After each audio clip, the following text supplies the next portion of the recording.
pada hari ketiga itu saya, karena saya di situ kalau berdoa banyak selalu itu sholat pun pakai bahasa Indonesia karena supaya saya mengerti, begitu ya. Sholat pun pakai bahasa Indonesia karena supaya saya mengerti, begitu ya. Nah, saya berdoa, ya Tuhan, ampunilah saya Tuhan, dan bimbinglah saya untuk menuju jalan yang benar, yang lurus Tuhan. Saya seperti itu. Jadi cukup simpel saya kalau berdoa. Jadi saya minta dicarikan jalan yang lurus, dituntun, dan diampunilah dosa-dosa saya, karena saya tidak tahu apa yang akan saya perbuat di Mekah ini. Seperti itu. Mohon maaf ya. Bapak ini mengaku seorang haji. Katanya setelah 3 hari di Mekah Al-Mukarramah, Arab Saudi, dia tidak tahu apa yang dia harus lakukan setelah di kota Mekah. Terus ketika dia sholat di kota Mekah, kata dia sholat menggunakan bahasa Indonesia supaya mudah dimengerti dan mudah dipahami. Astagfirullah, na'udzubillahi min dzalik. Apakah dia ini seorang muslim atau memang seorang misionaris? Mari kita bahas.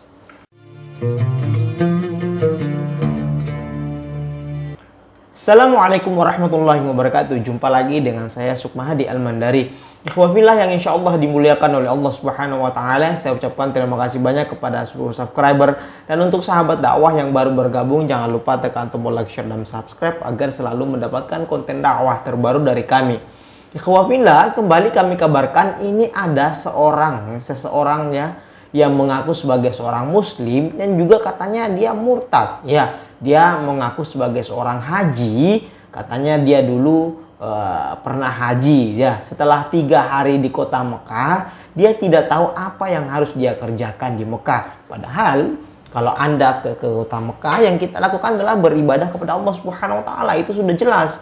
Bahkan dia mengaku sholat menggunakan bahasa Indonesia agar mudah dipahami maknanya.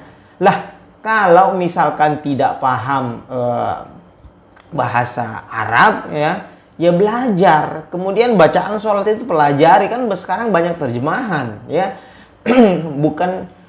Bahkan kita dituntut belajar sebagai seorang muslim ya. Maka supaya kita paham maknanya, belajar terjemahan sholat, bacaan sholat sekarang sudah banyak ya. Nah, belajar bahasa Arab 1 hari, 2 hari, 1 minggu, 1 bulan, bahkan 1 tahun, insya Allah paham. Minimal anak ente lah paham ya. Nabi mengatakan dalam sabdanya, "Shollu kama ra'aitumuni usolli." Sholatlah kalian sebagaimana saya sholat. Ya, bagaimana Nabi Sallallahu Alaihi Wasallam sholat? Ya pakai bahasa Arab. Makanya seluruh umat Islam dimanapun berada itu menggunakan bahasa Arab ketika sholat. Orang Singapura, orang Brazil, Amerika, semua pakai bahasa Arab. Maka aneh kalau misalkan ada orang sholat menggunakan bahasa Indonesia. Ya, bayangkan kalau misalkan setiap negara sholat menggunakan bahasa mereka masing-masing. Ya, ini sangat aneh. Bahkan orang ini mengaku murtad. Baik ya, kita akan bahas orang ini. Katanya saya jadi ragu bahwa orang ini dulunya apakah dulu seorang muslim atau memang kadar kafir dari lahir. Mari kita dengar kesaksiannya yang lain. Nah, setelah ada di Madinah itu 3 hari saya ada di sana. Saya merasa pas lagi setengah tidur ya. Tadinya masih bercanda sambil nonton TV sama teman-teman satu. Ini ceritanya sudah di Madinah. Satu kamar itu isinya 9 orang.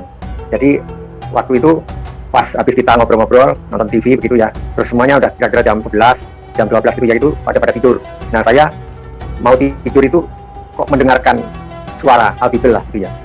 Karena doa saya waktu mau tidur, ya Tuhan, ampunilah dosa-dosa saya dan berilah saya petunjuk menuju jalan yang lurus dan yang benar Tuhan. Nah, begitu. Selalu saya berdoa seperti itu. Nah, audible tadi bunyinya adalah, "Ya, kamu Santoso," katanya. Tapi cuma suara saja yang terdengar sangat jelas. Teman-teman yang 8 itu nggak mendengarkan, udah tidur. Nah, saya katanya kalau kamu mau jadi imam, mau jadi pemimpin yang bagus, yang benar dan bijaksana, kamu harus menguasai 8 sifat alam, begitu. Nah, saya kan kaget. Apa itu 8 sifat alam itu? Saya tanya gitu, bisa tanya jawab itu. Jadi dengan jelas bisa tanya jawab, tapi seperti kayak setengah sadar gitu ya, seperti itu. Nah, sambil tiduran. Akhirnya 8 sifat alam itu adalah, pertama adalah sifat bumi, kedua sifat langit, ketiga sifat matahari, keempat sifat bulan, kelima sifat bintang, keenam sifat udara, ketujuh sifat air, kedelapan sifat api. Nah, itu saya dijelaskan seperti itu. Lantas saya tanya, nah sifat-sifat itu bagaimana Terus apa sifat bumi itu? Nah, dijelaskan. Sifat bumi itu adalah sifat yang sangat kasih, sifat yang ikhlas dan kasih. Nah, seperti itu. Nah, tapi begitu saya sudah mengikuti Kristus ini, saya mendengarkan lagu, ada yang di gereja itu lagu kasihmu ya Tuhan, kasihmu putus tiada batasnya, yang seperti itu. Loh, berarti ini ada di kebagian itu ada juga ya, gitu. Setelah saya mengikuti Kristus ini. Baik ya ikhwah, ya setelah di Madinah di Arab Saudi, kata Bapak itu tadi dia nonton TV sama teman-temannya sambil ngobrol-ngobrol. Saya kira kalau kita ibadah umroh ke kota Madinah Al-Munawwarah, Masya Allah hati kita akan adem ya. Di kota Mekah itu, di kota Madinah, kota Rasulullah SAW, saya rasa kalau kita umroh ya tidak akan banyak ngobrol sama teman-teman, apalagi ngobrol-ngobrol ya sambil nonton TV ya, karena setahu saya kita akan selalu menyibukkan diri untuk ibadah. Apalagi di sini katanya dia sempat nonton TV sampai tertidur, kata dia gitu ya.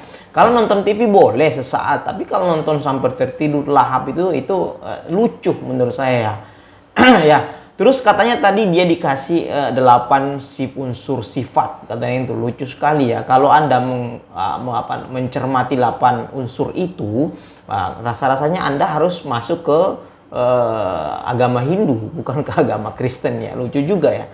Terus kalau Anda sudah murtad kok masih pakai peci ya, berarti Anda belum move on dari agama Islam ya. Kalau kita cinta pada sesuatu ya, otomatis kita akan meniru pakaiannya, cara ngomongnya dan sebagainya. Anda kan sudah masuk Kristen, otomatis cara pakaian Anda harusnya jangan pakai Muslim lagi dong, kan sudah cinta sama agama lain. Nah, kalau kita sudah cinta pada seseorang, kita akan meniru cara pakaian dia dan sebagainya. Kita dan meninggalkan kebiasaan lama. Nah, aneh ya. Jangan-jangan orang ini adalah memang dulunya seorang non-muslim dan sampai sekarang non-muslim ya. Atau disingkat kadar kafir dari lahir. Saya sih nggak percaya bahwa orang ini dulunya muslim. Tapi saya yakinnya bahwa orang ini kayak sepertinya misionaris ya. Baik, seperti itu. Jangan lupa tekan tombol like, share, dan subscribe. Wabillahi taufiq wal hidayah. Assalamualaikum warahmatullahi wabarakatuh.